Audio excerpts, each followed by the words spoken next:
পাঁচ দফা দাবিতে চট্টগ্রাম মেডিকেল কলেজ শিক্ষার্থীদের ক্লাস পরীক্ষা বর্জন এবং চিকিৎসা সেবা বন্ধ রেখে দ্বিতীয় দিনের মতো কমপ্লিট শাটডাউন কর্মসূচি চলছে। ইন্টার্ন চিকিৎসকরা এই কর্মসূচি পালন করছেন। হাসপাতালে প্রায় 180 জন ইন্টার্ন চিকিৎসক স্বাস্থ্যসেবা দিয়ে থাকেন, তাই এই কর্মসূচির কারণে রোগীরা দুর্ভোগে পড়েছেন। সেখানকার খবর জানবো এবারে সহকর্মী রাজীব বড়ুয়া যুক্ত হচ্ছেন। রাজীব, কর্মবিরতির কি প্রভাব দেখতে পাচ্ছেন? রোগীদের দুর্ভোগ কেমন দেখছেন? চিকিৎসকরা তাদের এই দাবির বিষয়ে কি বলছেন আজ? চট্টগ্রাম মেডিকেল কলেজ হাসপাতাল হচ্ছে বিভাগীয় হাসপাতাল, ফলে এখানে চট্টগ্রামের বাইরেও কিন্তু আশেপাশের প্রায় 6টি জেলা থেকে এই হাসপাতালে লোকজন চিকিৎসা নিতে আসে।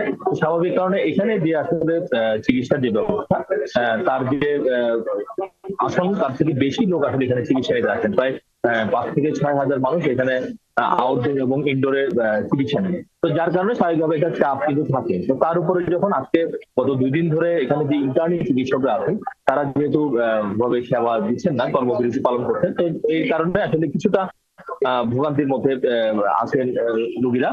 যদিও এখানকার যিনি পরিচালক তিনি বলছেন যে এখানকার যারা ডাক্তার নার্স রয়েছেন তারা আসলে দ্বিগুণ পরিশ্রম করে তারা সেই সংকট কাটিয়ে ওঠার চেষ্টা করছেন। তারপরে রোগীরা আসলে কিছুটা ভোগান্তির মধ্যে আসলে আছেন। এবং এখানকার এই যে রোগীরা যে ভোগান্তিতে আছেন এটা কিন্তু যারা আন্দোলন করছেন সেই ইন্টার্নি ডাক্তাররাও কিন্তু স্বীকার করছেন। তারা বলছেন যে যেহেতু তাদের এই দাবিটা আসলে দীর্ঘদিন ধরে তারা এই দাবিটি করছেন, ফলে এই তাদের এই দাবিটা না মানা পর্যন্ত কিছুটা রোগীদের ভোগান্তি এটা আসলে মেনে নিয়ে আসলে তারা এই আন্দোলনটা করছেন। তারপরে এখানে যে জরুরি সেবা এবং বহির্বিভাগ এবং এখানে যে অপারেশন গুলো এইগুলো কিন্তু আসলে বন্ধ নেই, এগুলো কিন্তু চলছে।